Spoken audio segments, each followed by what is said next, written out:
In the last few minutes of this video, I'm going to show how I taught Dylan to sit, but I'm just so tickled. This is Dylan's first day sitting and first time being asked to sit without a halter.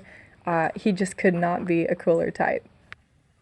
You look like a corgi. You look like a corgi that made it into a horse body.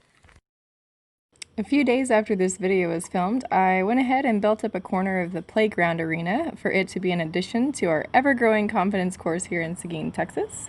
I still currently prefer the hay bales and bean bags for teaching the sit, but they do require some setup time and being kept out of the weather.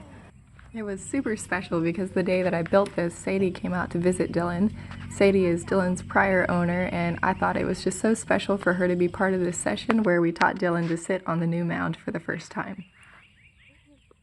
Plus, I love helping kids experience how to train with positive reinforcement. It's such a great language to know, and when it's done right, I think it's a really effective form of communication, especially compared to fear or force or correction. And ultimately, everyone has more fun. Now, would you like to sit with Dylan and I'll keep you sitting?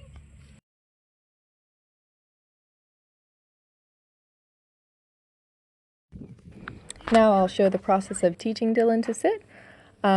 We set up this little throne for him and wanted to make sure that he was cool with it. He chose to eat it, so I took that as a green light of not being too worried about it. The second step is very, very important, and it is being able to get your horse to walk forward and confidently back up, straight and square, both directions.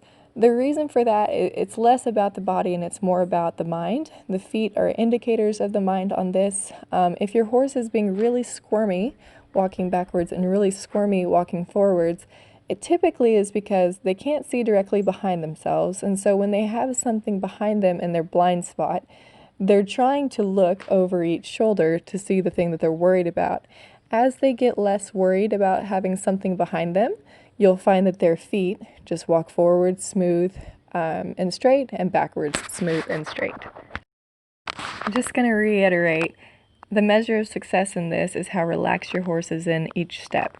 Because if you've got a horse that's worried about something behind him and then the thing behind him touches his legs, they're going to jump forward. It's going to be a mess. It's not any fun. And even if they don't do that and you get them to sit, they weren't in a place to learn, so it could be a one-off situation or something you're going to have to practice a lot.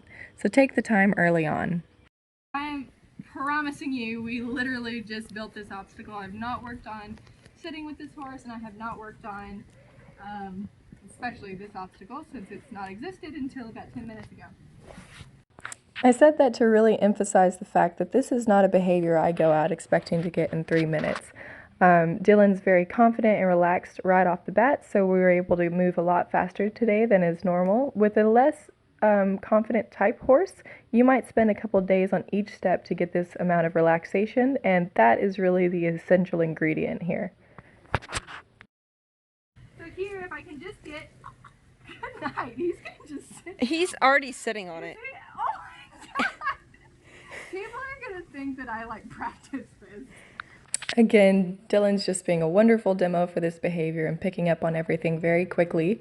That has so much to do with the fact that he's confident about the bags, the bales, and understands the language of positive reinforcement. You don't have to use food rewards in order to teach the sit. However, I choose to because I find that I can teach it so much faster, shape it better, and it seems to stick a bit more than using halter pressure alone. When you get familiar with using a marker signal as a tool for training, it's a bit like playing the warmer, warmer, red hot game with someone, where I'm able to go on the behavior that I want, and it just cuts away the other guesses and says, yes, this is the guess that I want. So here I'm starting to shape the rounding of the back. But right here you can see I'm just lightly putting pressure, just enough to get the back to kind of come up. You want this to round up. So there you can hear the click, then the food reward. Notice I say food reward and not treat. If you're not sure about the difference or you're not familiar with positive reinforcement, please reach out before trying to teach the sit with feed. Now I've just phased into food rewarding, kind of jackpotting. duration, just him being willing to stay there, stay seated down, and just be nice and quiet about it. The sit is like any behavior; it's going to take practice before it's something that is just hardwired in their mind. But I have found that if you have a horse that does anything in a worried state of mind, you're going to have to do so many repetitions to get it good. Whereas if you have a horse that's just calm and quiet and having a good time, that behavior sticks, and they're willing to try more and more. And you just don't have to do 1,000 repetitions. This pony is like too cool for school. Good man, Dylan. Thanks for watching. As always, you're welcome to share these videos. I'm going to start trying to post more videos so that I can help people have fun with their horses from home. That was a lot of H's.